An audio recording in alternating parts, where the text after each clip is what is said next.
In this lesson, lesson 2.3, applying integer operations, we're going to go ahead and work today in using real-world mathematical problems, and that's what our standard 7.NS.3 shows.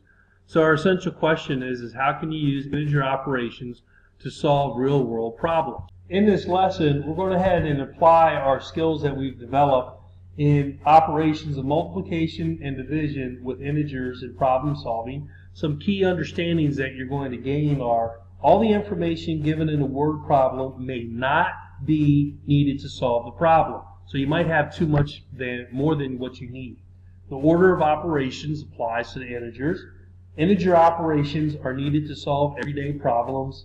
Negative and positive integers can be used in problems involving increase and decrease of amounts, such as like withdrawing money or adding money into your accounts. Recording the sign of a number is necessary for accurately solving the problems. So some of you that forget to put the little negative sign in front of a negative 20, that 20 shows up as a positive. So that's the accuracy that we're talking about.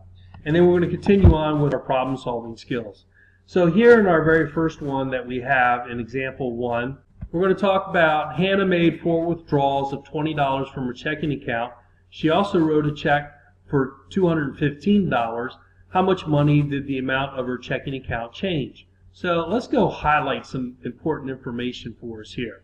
She made 4 withdrawals of $20, and then she wrote a check for $215, and the question is how much did she take out of her account? How much did it change? So following along how the book has this laid out, we need to find the total change that she's withdrawn from her check. So we take our information, and it said that we had 4 withdrawals. Well, a withdrawal is when we take money out, so that's going to be a negative. 4 withdrawals, okay? So withdrawal is a negative. So we have 1, 2, 3, 4. And then that's repeated addition, and a more efficient way is multiplication, so 4 times negative 20. And then it also says that we had at one time $215 was, then we're going to take the 4 times negative 20 plus negative 215. Notice it's only one time.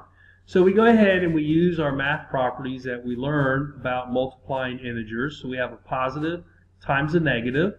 Okay, so that gives us a negative 80, and then we use additive inverse here. So we take adding a negative, so this is subtracting, and remember this is really a positive here. Okay, so we're subtracting negative 80 minus 250, and then we go ahead and we come up with the negative $295. So the account was decreased by $295. To justify and evaluate, the negative $295 represents a decrease of $295, and that makes sense since withdrawals and writing a check remove money from the checking account. So all of us out there that are learning about checking accounts, this is helps us out. Withdrawals take money out of checking accounts, and as writing checks. So we come on down here to the next example. Well, it's your turn. So go ahead and pause the video and do number 1s and 2. Then continue on down, and we have the next example here. We're going to highlight our information. Okay.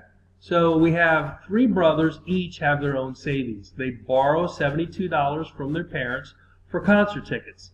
Each brother must pay back an equal share of this amount. Also, the youngest brother owes his parents $15. By how much will the youngest brother's savings change after he pays the account? So if we go ahead and we highlight, we have 3 brothers. They borrow $72, and it sounds like it's a total. Each brother must pay back an equal share. Also, the youngest brother owes his parents $15. And then how much will the youngest brother's savings change after he pays? Well, if we go ahead and we take a look at our steps here that we have, determine the signs and the values. Since the money is being paid back, it will decrease the amount in the each brother's savings account. And we're going to use the highlighted the negative 72 because that's a total, and the negative 15 for the youngest brother. Since an equal share of $72 will be paid back, we're going to use division because we have the total divided by groups would be here, and it's 3 equal parts, okay? And then to one of them, we have to add $15. We go ahead and we write this out, okay? We have these $72, negative 72 because it's money coming out, divided by 3, and then we add the $15, or the negative $15, because the one brother already owes that. So we take negative 72 divided by 3. Well, you all know how to do 72 divided by 3. That comes up 24. And remember from our division rules that a negative divided by a positive, because that's a positive there, gives us a negative answer. So negative 24 plus 15, plus negative 15, and that's going to equal negative 39. So the youngest brother's savings will decrease by negative 39. And then each brother, if you were asked that question, they're going to pay $24, or their account will be reduced by $24 each. Go ahead and do the reflect question, and then we're going to come down. We have the your turn, and then there's comparing values of expressions.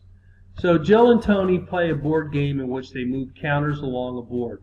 Jill moves her counter back 3 spaces 4 times, and then moves her counter forward 6 spaces. Tony moves his counter back 2 spaces 3 times, and then moves his players forward 3 spaces 1 time. Find each player's overall change of position.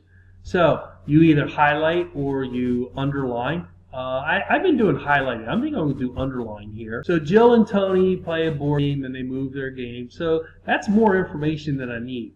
Jill moves her counter back 3 spaces, so back 3 spaces 4 times, and moves her counter forward 6 spaces. Tony moves his counter back 2 spaces 3 times, and then moves his player forward 3 spaces. Find out each overall change in the position, and then do a comparison on who moved further. So the book goes through and they show you how they set it up. Okay, so we got Jill here. 4 times going back is a negative 3, and then forward 6 spaces. So we have 4 times negative 3, which is negative 12, and then plus 6, so we have negative 6. We're just following our rules for adding integers of different signs. Tony's the same thing. 3 times negative 2, we get negative 6. Add 3, so negative 6 plus 3 is negative 3. So we do a comparison then. And then notice that they take the absolute value here. So then the absolute value of negative 6 is 6, and the absolute value of 3 is 3. So which one is greater? 6. So Jill moves further back than Tony. To wrap this up, you have your turn right here to go through, practice that, and then you have evaluate your expressions on 9 and 10. And of course, you have the guided practice. Hope all this helps, and have a good day.